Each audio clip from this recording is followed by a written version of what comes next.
ICC T20 ప్రపంచ cup 2026 లో విజేతగా నిలిచేందుకు భారత జట్టు అన్ని మార్గాలను వాడుకుంటుంది. మైదానంలోనే కాకుండా బయట సెంటిమెంట్స్ ను కూడా గట్టిగా ఫాలో అవుతుంది. ఆదివారం అహ్మదాబాద్ వేదికగా జరిగే ఐసీసీ టీ20 ప్రపంచ కప్ 2026 ఫైనల్లో న్యూజిలాండ్ తో టీమిండియా అమ్మీతుమ్మీ తేల్చుకోనుంది. అయితే ఈ మ్యాచ్ కోసం టీమిండియా తమ హోటల్ ని మార్చేసింది. పాత హోటల్ అచ్చిరావటం లేదని నమ్మిన టీమిండియా ఈ పని చేసింది. జట్టు సహాయక సిబ్బందిలో భాగంగా ఉన్న ఒక వ్యక్తి ఇలాంటి వాటిని బాగా ప్రోత్సహిస్తున్నాడని వార్తలు వస్తున్నాయి.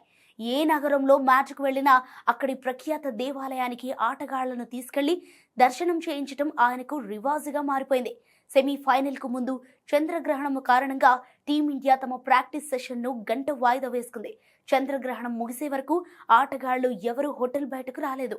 ఇప్పుడు కూడా ఫైనల్ కోసం మరో సెంటిమెంట్ను టీమిండియా బలంగా నమ్ముతోంది. అహ్మదాబాద్లో 2023 వన్డే ప్రపంచ కప్ ఆడినప్పుడు భారత జట్టు ఐటీసీ నర్మదా హోటల్లో బస చేసింది. కానీ ఈ మ్యాచ్లో టీమిండియా ఘోర పరాజయం చవిచూసింది. తాజా టీ20 ప్రపంచ కప్ టోర్నీలోనూ సౌత్ ఆఫ్రికాతో జరిగిన సూపర్ 8 మ్యాచ్ సమయంలోనూ భారత జట్టు ఈ హోటల్లోనే బస చేయగా ప్రతికూల ఫలితం వచ్చింది. దాంతోనే ఆ హోటల్ అదృష్టం లేదని భావించిన టీమ్ మేనేజ్మెంట్ ఈసారి తాజ్ స్కైలైన్ హోటల్కు మారింది. దీంతో తమ అదృష్టం మారవచ్చని టీం భావిస్తోంది. మరోవైపు మ్యాచ్ జరిగే అహ్మదాబాద్ స్టేడియంలో కూడా హోమ్ కాకుండా విజిటర్స్ డ్రెస్సింగ్ రూమ్ వాడుకోవాలని టీం నిర్ణయించింది. ఇక ఆదివారం జరగనున్న ఫైనల్ కు ముందు నరేంద్ర మోడీ స్టేడియంలో సుమారు 1,00,000 మంది ప్రేక్షకులను అలరించడానికి అనేక కార్యక్రమాలు ఏర్పాటు చేశారు.